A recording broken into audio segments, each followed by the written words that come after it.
Oi, turma, tudo bom com vocês?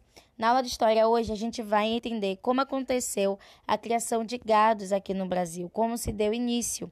A gente tem visto sobre o café, a expansão do café, como o café se tornou, a principal atividade econômica do Brasil, como trouxe, muitas riquezas, mas a criação de gado também foi uma atividade econômica que trouxe benefícios.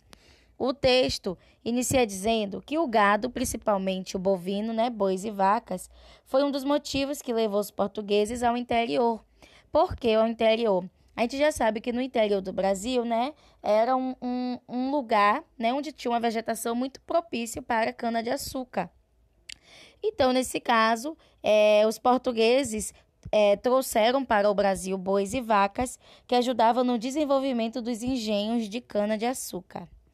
A força dos animais, dos bois e das vacas, era usada para moer a cana e para o transporte. Então, nesse caso, a gente já pode ver que esses bovinos eles tinham grandes utilidades. Eles usavam a força para moer a cana e para fazer o transporte de pessoas. O couro deles era utilizado para fabricar roupas e móveis, e o leite e a carne deles era usada para a alimentação. Nessa imagem a gente pode ver a família, de fazendeiros indo à igreja. E quem é que está transportando, A gente pode ver que são os bois e vacas que estão fazendo esse transporte. Esse é um quadro de Johann Moritz que foi pintado em 1820. Quem eram os vaqueiros? Os vaqueiros eram homens livres, escravos libertos, indígenas e mestiços. Eles trabalhavam nas fazendas de café, amansavam, marcavam e ferravam os bezerros.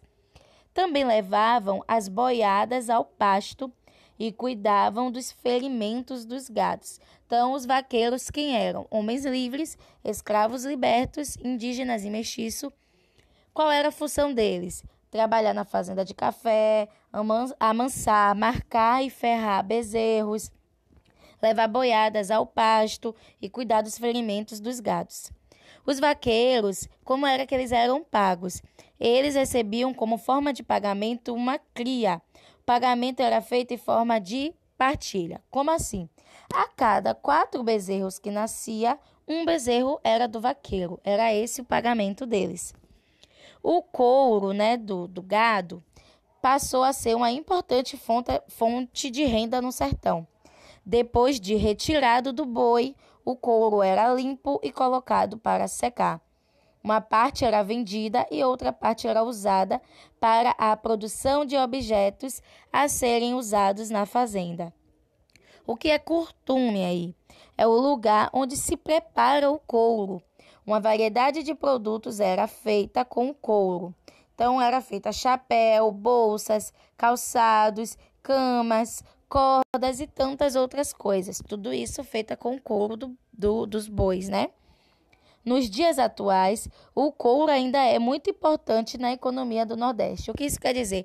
Até hoje, muito se utiliza o couro, para vender coisas e alimentar famílias no Nordeste. Bom, na página 183, nos explica como era feita a criação de gado no interior. O gado, criado nas fazendas, era uma prática que, com o tempo, mostrou-se pouco adequada. Os animais podiam invadir e destruir as plantações de cana. Surgiram as fazendas destinadas à criação de gado. Quer dizer, se os gados na fazenda solto se mostrou um problema, porque eles estavam invadindo e destruindo as plantações de cana, destruindo os canaviais, eles tiveram a ideia de criar uma fazenda destinada só para gado. Essas fazendas eram localizadas mais distantes do litoral. Essa atividade é conhecida como pecuária, a gente já sabe, Criação de animais é conhecida como pecuária. Cavalos e mulas também eram criados para o transporte de pessoas e mercadorias. As fazendas eram localizadas longe dos engenhos, e isso era um problema, porque a carne ficava estragada muito facilmente. Era preciso salgar e desidratá-la, produzindo assim a carne do sol e a carne seca, que nós conhecemos, São carnes do nosso conhecimento, que a gente com certeza já provou em algum momento da vida. A criação de gado ajudou bastante na expansão do Brasil, na expansão do nosso território, pois várias fazendas foram surgindo no interior e no abastecimento das cidades litorâneas e da região das Minas. Então, para finalizar esse assunto, a gente pode ver algumas pinturas, né? A primeira é o transporte de carne e tração animal, que é uma imagem de 1835, e a segunda é um outro exemplo do uso da força animal, né, para o transporte, que é uma figura já aí do século XIX. Bom, turma, espero que tenham entendido o assunto de hoje. Um beijo e aguardo vocês para a próxima aula.